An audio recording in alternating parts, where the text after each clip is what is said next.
नमस्कार। छत्तीसगढ़ की तमाम अहम खबरों के साथ आपके साथ मैं कमरुद्दीन खान हाजिर हूं। छत्तीसगढ़ की खबरें देखते हैं पहले टॉप 10 अंदाज में। जगदलपुर में माओवादियों के खिलाफ पिछले 2 साल से चल रहे ऑपरेशन का असर अब दिखने लगा। माओवादियों का रेड कॉरिडोर अब धीरे धीरे सिमटने लगा। एक रिपोर्ट के मुताबिक माओवादियों की ताकत पहले से काफी घटी है। सुरक्षा बलों के मुताबिक माओवादी अपनी ताकत में इजाफा करने के लिए केरल, असम और नागालैंड जैसे राज्यों में गढ़ बनाने की जुगत लगा रहे हैं। बस्तर रेंज के आईजी का कहना है कि बीते 2 सालों में सुरक्षा बलों की कार्रवाई की वजह से माओवादी 14 में से केवल 8 जिलों में सिमट गए।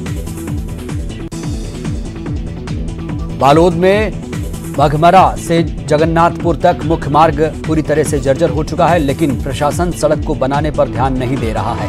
सड़क पर बड़े बड़े गड्ढे हैं, ऐसे में आने जाने वाले लोगों को काफी परेशानी होती है। इस सड़क से 12 से ज्यादा गांव जुड़ते हैं। गांव के लोगों ने कई बार सड़क को बनाने की मांग की, लेकिन उनकी मांग को अब तक पूरा नहीं किया गया। बिलासपुर में दक्षिण पूर्व मध्य रेलवे बिलासपुर मंडल ने नया कीर्तिमान रच दिया। यहां पर 3 लोडेड मालगाड़ियों को एक साथ जोड़कर चलाया गया। भारतीय रेलवे में पहली बार लोडेड ट्रिपल लॉन्ग हाल ट्रेन चलाई गई। 15,000 टन से ज्यादा क्लिंकर से लोडेड 174 वैगनों को जोड़कर लॉन्ग हाल रैक बनाया गया।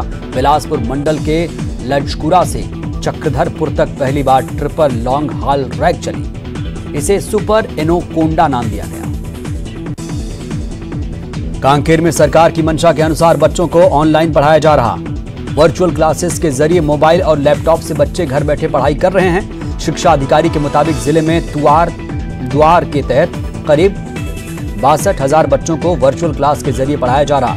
लेकिन ऐसे कई बच्चे हैं जिनके पास मोबाइल नहीं। ऐसे में बड़ा सवाल यही है कि इन बच्चों का भविष्य कैसे संवरेगा। कांकेर में इन दिनों मुख्य मार्गों पर जमे आवारा पशुओं ने लोगों का जीना मुहाल कर रखा है। आवारा पशु जहां तहां बैठे रहते हैं, इसके चलते दुर्घटनाएं हो रही हैं। यातायात भी प्रभावित हो रहा है। इन पशुओं की ओर ना तो कोई ध्यान दे रहा है, ना मालिक ध्यान दे रहे हैं और ना ही नगर पालिका प्रशासन इस मामले पर गंभीरता दिखा रहा है। कवर्धा में कोतवाली पुलिस ने जिला बदर के आरोपी को गिरफ्तार कर लिया। ये आरोपी कलेक्टर के आदेश की अवहेलना करने के चलते पकड़ा गया।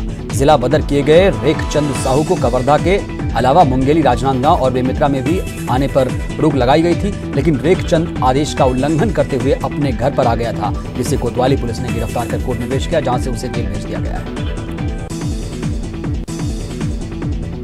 कवर्धा में कुएं में डूबने से 2 लोगों की दर्दनाक मौत हो गई। नानी और पोती नहाने गए थे, इस दौरान दोनों डूब गए। घटना कुकदूर थाना इलाके के भेड़ागढ़ की है, जहां 2 साल पहले रोजगार गारंटी योजना के तहत कुआं खोदा गया था, लेकिन काम अधूरा था। बारिश में पानी भरने के बाद ये छोटे डबरी की तरह हो गया था। बताया जा रहा है कि नहाने के दौरान पहले बच्ची डूबी, बाद में बचाने गई बुजुर्ग नानी भी डूब गई। जशपुर के पत्थल गांव से गायब 4 साल की बच्ची का अब तक कोई सुराग हाथ नहीं लगा।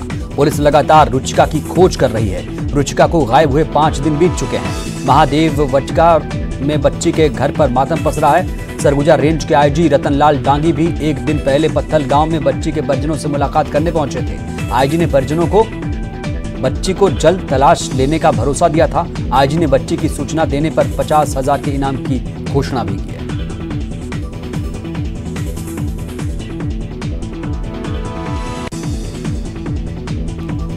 सूरजपुर के भटगांव थाना इलाके के बाबूलाल हत्याकांड का पुलिस ने खुलासा कर दिया। बाबूलाल की हत्या उसकी पत्नी ने अपने 2 साथियों के साथ मिलकर की। पुलिस ने पत्नी और उसके एक साथी को गिरफ्तार कर लिया, जबकि दूसरे आरोपी की तलाश की जा रही है। पुलिस के मुताबिक आरोपी ने तीसरी शादी की थी और उसकी पत्नी उम्र में 20 साल बाबूलाल से छोटी थी। पत्नी का अवैध संबंध भी था।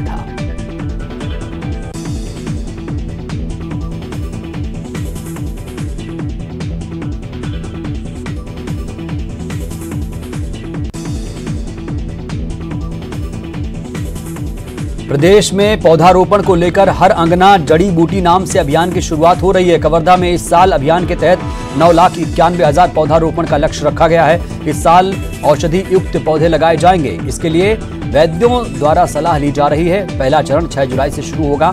वन मंत्री मोहम्मद अकबर अभियान की शुरुआत करेंगे।